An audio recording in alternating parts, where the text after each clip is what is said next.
কুসুম সিরিয়ালটির আজকের পর্বটি হলো হাসপাতালে মৃত্যুর সাথে পাঞ্জা লড়ছে আয়ুষ।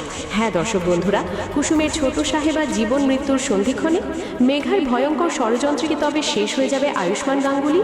রক্তমাখা শরীরে আয়ুষকে হাসপাতালে নিয়ে ছুটল কুসুম। ইন্দ্রাণী, মীনাক্ষী আর দীপালি পিসি কি পারবে আয়ুষকে বাঁচাতে, নাকি মেঘার চক্রান্তে সব শেষ? জানতে হলে ভিডিওটি শেষ পর্যন্ত দেখুন। বন্ধুরা, কুসুম আমাদের প্রিয় এই ধারাবাহিকে আজ ঘটে গেল এক মর্মান্তিক ঘটনা। মেঘা কুসুমকে বুঝিয়ে দিয়েছে যে সে শুধুই এই বাড়ির কাজের লোক। অভিমানে কুসুম প্রতিজ্ঞা করে সে আয়ুষের থেকে দূরে থাকবে। আয়ুষ যখন কুসুমের কাছে তার জুতো চায়, কুসুম তখন নিজেকে দাসীর মতো উপস্থাপন করে। কিন্তু মেঘা এখানেই থামেনি। ট্রিপে যাওয়ার পথে আয়ুষকে প্রাণে মেরে ফেলার জন্য সে এক ভয়ঙ্কর ফাঁদ পাতে। কালনা বাস স্টপে আয়ুষের ওপর হয় প্রাণঘাতী হামলা। আর ঠিক তখনই গল্পের সবচেয়ে বড় ঘটনাটি ঘটে। রক্তাক্ত অবস্থায় আয়ুষকে নিয়ে হাসপাতালে ছোটে কুসুম।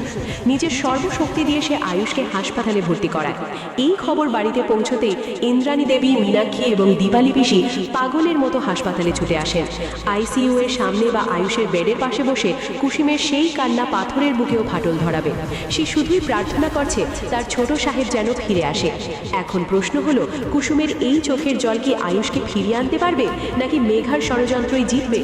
বন্ধুরা, আয়ুষ ও কুসুমের এই কঠিন পরিস্থিতিতে আপনার মতামত কি? কমেন্ট করে অবশ্যই জানান। আর আয়ুষের সুস্থতা কামনা করে ভিডিওটিতে একটি লাইক দিন। গল্পের সব আপডেট সবার আগে পেতে আমাদের চ্যানেলটি এখনই সাবস্ক্রাইব করুন এবং বেল আইকনটি বাজিয়ে দিন। দেখা হচ্ছে পরের ভিডিওতে। ধন্যবাদ।